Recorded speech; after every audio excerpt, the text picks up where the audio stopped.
The Pollock Twins, a whisper from the past. In the small town of Hexham, England, the morning of May 7th, 1957, began like any other. The sun filtered gently through the trees as Joanna Pollock, age 11, and her younger sister Jacqueline, just 6, set off to church with a friend. Their parents, John and Florence Pollock, kissed them goodbye, not knowing they were seeing their daughters for the last time. Tragedy came suddenly. A car, driven by a woman suffering from a severe mental breakdown, veered onto the sidewalk and struck the 3 children. All of them were killed instantly. For John and Florence, grief descended like a storm. Their quiet home was filled with silence where laughter had once lived. John, a devout Catholic with an unconventional belief in reincarnation, clung to a singular hope, that his daughters would return to him somehow. Florence, more grounded, wanted only to survive the ache of loss. Then, just a year later, something unexpected happened. On October 4th, 1958, Florence gave birth to twin girls, Gillian and Jennifer. The girls were identical, but not in every way. Jennifer had 2 unusual birthmarks, one on her waist that resembled a mark Jacqueline had, and a second, thin line across her forehead, echoing a scar Jacqueline had gotten from a fall. John saw the birthmarks and believed. These weren't just daughters. They were his daughters, returned to him. Florence was not so sure, but as the girls grew, the past began to seep through the walls of time, echoes in the playground. By the time the twins were 3 years old, the family moved back to Hexham. They had never lived there before, and yet, as they walked the streets, the girls seemed to recognize everything. They pointed out places Joanna and Jacqueline had loved. "That's our school," one of them said, even though they'd never attended it. Passing a familiar park, the twins ran toward it in joy. "This is where we used to play." At home, they began to ask for toys by name, toys that had belonged to Joanna and Jacqueline, and had been stored away in the attic. When the toys were brought out, each twin instinctively chose the ones that matched her supposed former self. Gillian, the older twin, reached for Joanna's doll. Jennifer clutched Jacqueline's. Their mannerisms matched, too.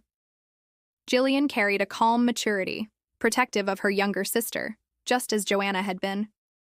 Jennifer was more dependent, sensitive, and prone to daydreaming, just like Jacqueline. But the most haunting moment came one afternoon, when Florence found the girls reenacting something horrifying. Jennifer lay on the ground, her head cradled in Gillian's lap. "There's blood coming from your eyes," Gillian whispered solemnly. "That's where the car hit you." Florence froze. The twins had never been told how their sisters died. The fear returns cars terrified them. Loud engines would send them into trembling fits. Once a delivery van rumbled down the street and both girls clung to their mother, sobbing, "The car is coming to get us." Still, the parents never discussed the accident in front of them. Florence, once skeptical, began to wonder if her husband had been right all along, and then, just as mysteriously as it had begun, the memories started to fade. By the time the girls turned 7, the recollections vanished. They no longer spoke of Hexham as if it had been theirs. They no longer remembered the toys, the scars, or the accident. When asked years later about their early childhood, neither Gillian nor Jennifer had any memory of the strange things they had said and done. A case that stumped the experts' word of the case spread, eventually reaching Dr. Ian Stevenson, a respected psychiatrist at the University of Virginia, who spent his career studying children with memories of past lives. He investigated the Pollock twins and called their case one of the most compelling he had encountered in the Western world. Skeptics argued it could be coincidence, or that the twins absorbed hidden knowledge from their parents. But Florence and John swore they had been careful never to speak of Joanna and Jacqueline in front of the girls. Still, belief is not easy to come by in a world ruled by reason. Most scientists dismissed the case, yet the story endured, quietly, persistently, as one of the rare, unexplained events that challenge what we think we know about life and death. The question that never died as they grew, Gillian and Jennifer Pollock went on to live ordinary lives, but their story continued to echo in the halls of mystery. Was it possible that souls could return? That memories could cross the boundary of death? That two little girls could carry the spirits of their sisters within them?